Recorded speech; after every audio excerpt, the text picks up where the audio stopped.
Sejahtera semua, selamat datang ke channel Fels Lifestyle. Halo semua, salam sejahtera Malaysia. Salam sejahtera Malaysia. Halo semua, salam sejahtera Malaysia. Salam sejahtera Malaysia. Halo semua, salam sejahtera Malaysia. Halo semua, salam sejahtera Malaysia, tuan-tuan dan puan yang amat dihormati. Ini satu pemecatan peletakan jawatan rasanya yang mengejutkan ramai, terutamanya kepimpinan Barisan Nasional, UMNO, dan khususnya kepada kepimpinan politik di Malaysia. Pasti ada yang terkejut, ada yang tergamam, ternganga, yang sudah pasti mungkin tidak menjangkakan keputusan ini. Kita tahu Isham Jalil adalah salah satu pemimpin UMNO, Barisan Nasional, yang lantang bercakap. Tetapi baru-baru ini, saudara-saudara, saya mendapat maklumat bahwa Isham Jalil, yang juga MKT UMNO sebelum ini, telah dipecat. Isham Jalil sebagai MKT UMNO, Majlis Kerja Tertinggi UMNO, dipecat. Namun persoalan yang timbul, adakah beliau, Isham Jalil, dipecat sebagai MKT UMNO sahaja ataupun sebagai ahli UMNO? Nah, tuan-tuan dan bapak yang amat dihormati, yang kita tahu pemecatan daripada MKT UMNO terhadap Isham Jalil disahkan di dalam media daripada Astro Awani. MKT UMNO pecat Isham Jalil. Persoalan yang timbul, adakah Isham Jalil dipecat daripada UMNO ataupun sebagai MKT sahaja?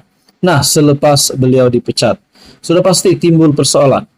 Adakah seperti kita dengar sebelum ini, Khairi Jamaluddin yang ditendang keluar UMNO, dipecat UMNO. Sebab kita tahu juga KJ yang sekarang sedang menjadi host bagi podcast KS ataupun Keluar Sekejap. Ya, selepas beliau dipecat, ada yang berkata beliau akan menyertai parti ini, parti itu, menyertai Perikatan Nasional, menyertai Bersatu, PAS, dan sebagainya. Tetapi pada akhirnya, sehingga hari ini, KJ masih kekal tanpa parti bersama Sharil Hamdan. Nah, saudara-saudara yang amat dihormati, bagaimana pula dengan Isham Jalil? Adakah selepas beliau dipecat sebagai MKT UMNO, beliau mungkin juga dipecat di dalam kepartian, di dalam menjadi ahli anggota UMNO, beliau akan berpaling tada, beliau akan beralih sokongan. Nah, bila kita cakap tentang beralih sokongan, mungkinkah beliau akan masuk parti di dalam kepimpinan pembangkang ataupun Perikatan Nasional? Sudah pasti parti yang besar di dalam PN yang kita boleh cakap adalah PAS dan Bersatu. Mungkinkah Isham Jalil akan menyertai Bersatu ataupun PAS? Nah, saudara-saudara yang amat dihormati, ini menjadi persoalan. Selepas kita tahu MKT UMNO pecat Isham Jalil, disahkan di dalam artikel, Anda boleh lihat di mana-mana media di seluruh Malaysia. Nah, berkaitan dengan KJ dan Sharil Hamdan pula, kita cakap berkaitan dengan status Khairi Jamaluddin yang tanpa parti hari ini.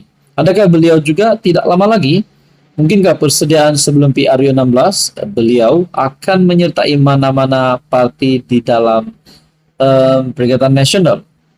Kalau kita nak kata KJ masuk PKR, kan bersama-sama PH. Nah, PH dan Barisan Nasional adalah sekutu di dalam Kerajaan Perpaduan. Nah, jadi KJ rasanya boleh menyertai mana-mana parti yang beliau selesa. Nah, saudara-saudara yang amat dihormati, pemecatan yang mengejutkan, MKT UMNO pecat Isham Jalil, dan persoalan yang timbul adalah adakah Isham Jalil boleh menyertai parti Bersatu ataupun PAS, dan mungkin juga Isham Jalil menyertai mana-mana parti di dalam kerajaan selain Barisan Nasional UMNO. Apa komen Anda, saudara-saudara, tuan-tuan dan puan yang amat dihormati? Sekian saja, teruskan bersama di dalam channel ini untuk info yang seterusnya. Hai, hello, salam sejahtera Malaysia. Selamat datang ke channel Fels Lifestyle. Nah, tuan-tuan dan puan yang amat saya hormati, selepas kita mendengar kekalahan di Kemaman bagi Barisan Nasional, sudah pasti timbul banyak spekulasi. Salah satunya, mungkin ada yang menyebut Zahid Hamidi tidak layak untuk menjadi pengurusi Barisan Nasional, tidak layak untuk menjadi Presiden UMNO. Bahkan selepas kekalahan Barisan Nasional yang teruk pada PRU 15, di dalam kalangan kepimpinan UMNO sendiri, Ismail Sabri juga sebagai Naib Presiden UMNO juga ada menggesa Ahmad Zahid untuk mendengar luahan-luahan daripada kepimpinan UMNO yang menggesa Zahid untuk letak jawatan. Nah, teman-teman, selepas kekalahan Barisan Nasional untuk pilihan raya kecil Kemaman, Muhyiddin Yassin juga membuat kenyataan bahwa terdapat tren peralihan undi daripada penyokong-penyokong Barisan Nasional kepada parti PAS, khususnya kita bercakap tentang di pilihan raya kecil Kemaman. Nah, saudara-saudara, Muhyiddin berkata bahwa dalam amaran untuk Barisan Nasional nilai semula kerjasama dengan Pakatan Harapan. Nah, adakah kemenangan PAS di pilihan raya kecil Kemaman baru-baru ini akan membuka semula satu gerakan ataupun satu tujuan baru bagi pembentukan kerajaan yang baru, ataupun kita boleh kata menggulingkan kerajaan yang ada hari ini? Nah, saudara-saudara, ada yang kata, mungkinkah di samping Datuk Seri Anwar Ibrahim kebelakangan ini, baru-baru ini ada menyebut tentang rombakan kabinet, adakah selepas Barisan Nasional kala di Kemaman menjadi kesan kepada politik di Malaysia? Mungkinkah rombakan kabinet kali ini semua MP BN UMNO tidak lagi akan dilantik di dalam menteri kabinet yang baru, ataupun mungkin MP BN dan UMNO satu blok akan keluar kerajaan? Nah, itu menjadi persoalan dan rasanya di dalam politik tidak mustahil untuk berlaku. Namun, Ahmad Maslan sebelum ini ada membuat kenyataan mana-mana ahli parlimen Barisan Nasional UMNO yang menyatakan sokongan kepada pembangkang ataupun Perikatan Nasional akan didenda RM100 juta. Nah, mungkin tidak ada MP UMNO dan BN akan berani melakukan ataupun beralih sokongan. Tetapi kalau satu blok terus keluar, rasanya itu mungkin boleh. Tapi saudara-saudara, yang kita tahu, kedudukan Datuk Seri Anwar Ibrahim sebagai Perdana Menteri, sebagai pemimpin kerajaan hari ini, saya rasa akan kekal sehingga pilihan raya umum ke-16 kalau tidak ada apa-apa perkara-perkara yang pelik. Mungkin yang pelik akan berlaku.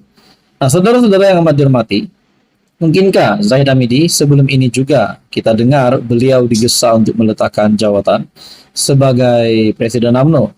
Dan kali ini pula saya melihat spekulasi daripada rakan pemerhati politik yang menyatakan Ismail Sabri Yaakob akan ganti Zahid Hamidi menjadi timbalan Perdana Menteri. Nah, saudara-saudara, tidak salah kita membuat pandangan ataupun spekulasi. Mungkin Muhammad Hassan boleh menjadi timbalan Perdana Menteri, tetapi mereka di kalangan Barisan Nasional dan UMNO juga. Dan mungkinkah ada lagi nama-nama yang lain yang mungkin akan menggantikan Zahid Hamidi sekiranya benar-benarlah berlaku ahli parlimen Barisan Nasional UMNO ataupun mana-mana pemimpin besar BN UMNO yang akan dilantik sebagai yang akan digugurkan, ataupun mungkin ada yang baru dilantik di dalam kabinet kerajaan yang baru yang bakal dirombak tidak lama lagi rasanya. Nah, saudara-saudara, persoalan berkenaan dengan Ismail Sabri Yaakob menjadi timbalan Perdana Menteri, adakah itu relevan?